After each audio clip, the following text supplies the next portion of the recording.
And that breaking news right now at noon, the judge overseeing the Georgia 2020 election interference case has just dismissed some of the charges against former President Donald Trump. Man, did you guys hear that? What's next? Are they going to just completely dismiss the whole case like we've been saying that should be done in the first place? This doesn't make any sense. This is so crazy.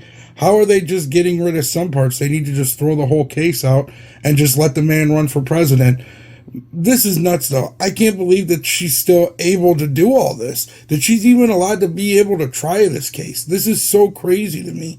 Let's get into this video a little bit more that I just seen a little bit ago. I'm Rick Fulbaum. Now, most of the charges remain, but this news comes less than 24 hours after Mr. Trump became the Republican Party's presumptive nominee for president. Atlanta News First reporter Rebecca Schramm joins us live from the Fulton County Courthouse. Rebecca, you have the court order. I do, Rick and Lana, and I've been pouring through it. It is important to note what you said, that most of the charges remain. But yeah, the judge in this case basically agreed with the attorneys for Trump and the other defendants that there's a fatal flaw in some of the other charges. What, the fact that all this stuff is made up just in order to keep him off the ballot and in order to not become president again? We know what's really going on.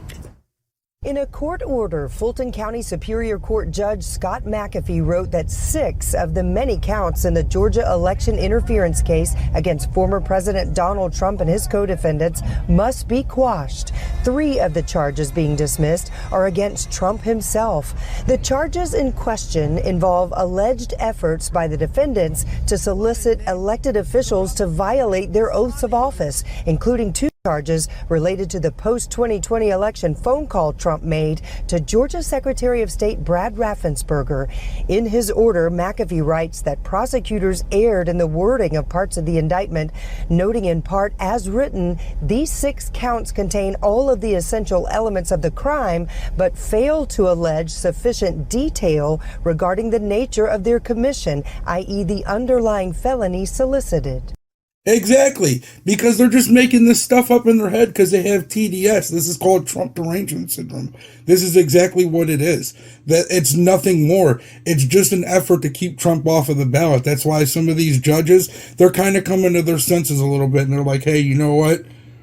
We understand what the essential, like it says right here, we understand what the elements of the crime is, but there's no crime because no crime is being committed. It's all made up.